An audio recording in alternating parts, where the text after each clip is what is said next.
Hello guys, మొన్నైతే మా సూర్యగాని birthday అని చెప్పేసి వాడైతే తోటలో పార్టీ ఇస్తా అని చెప్పి పిలిచిన్నాడు. వాడైతే 7,000 ఖర్చు పెట్టి మొత్తం సామాన్ అంతా కొనుక్కొని వచ్చినాడు కుకింగ్ చేద్దామని. అదేందో తెలీదు, వీళ్ళ తోటలో ఎప్పుడు ప్లాన్ చేసినా ఒక్కసారి కూడా సక్సెస్ అయిందే లేదు. వాన మాత్రం 100% ఉంటది ఆ రోజైతే. ఒక పక్కేమో అంత వాన పడతా అంటే వాడేమో కూర్చొని నెత్తిన ప్లేట్ వేసుకొని కూర్చోన్నాడు, చల్లగా ఎగురుతున్నాడు అంత వాన పడతా అంటే. మేమైతే వానికి చెప్పినాము వాన ఇంకా పెద్దది కాకముందే ఎక్కడికైనా షిఫ్ట్ అయిదాం పానరా అంటే వాడైతే ఇంట్లో వాన పోతాదరా తగ్గిపోతాదరా నాకు తెలియదరా మా తోటలో వానరా అన్నాడు. నేను అప్పటికి చెప్తానే ఉన్నా వాన పెద్దదైతుందరా అంటే ఒక్క నా కూడా గిన్నెలా. అప్పుడైతే వాన అయితే ఫుల్ అయిపోయింది, ఇంకా మొత్తం తడిచిపోయినాము. ఆ మష్రూమ్ లోకి వాన నీళ్ళే సగం వచ్చినాయి, అయినా కానీ వాడైతే తింటాడు ఉడికినాయి అని చెప్పి. వాడు తిని బాగుందంటే నేను ఒకటి నోట్లో వేసుకున్నాను, నిజంగానే బాగుంది. వాన నీళ్ళల్లో తడిచి ఉడికినాయి అయితే.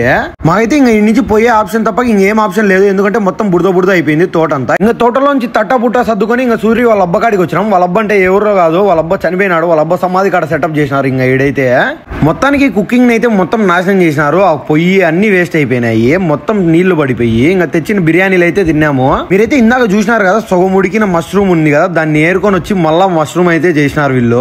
మొత్తానికి ఏం చేసినారో తెలియదు కానీ ఇది ఫ్రై చేసిన తర్వాత అయితే బానే వచ్చింది, మాకు కూడా బాగా నచ్చింది. బాగా చేసినారు మా వాళ్ళు అయితే. ఇంకా మా సూర్యగానికి దండం పెట్టి అన్ని నుంచి అయితే మేము బయలుదేరినాం. మీరైతే మన ఛానల్ సబ్స్క్రైబ్ చేసుకొని ఇన్స్టాల్ ఫాలో అవ్వలేదు కదా బూయ్.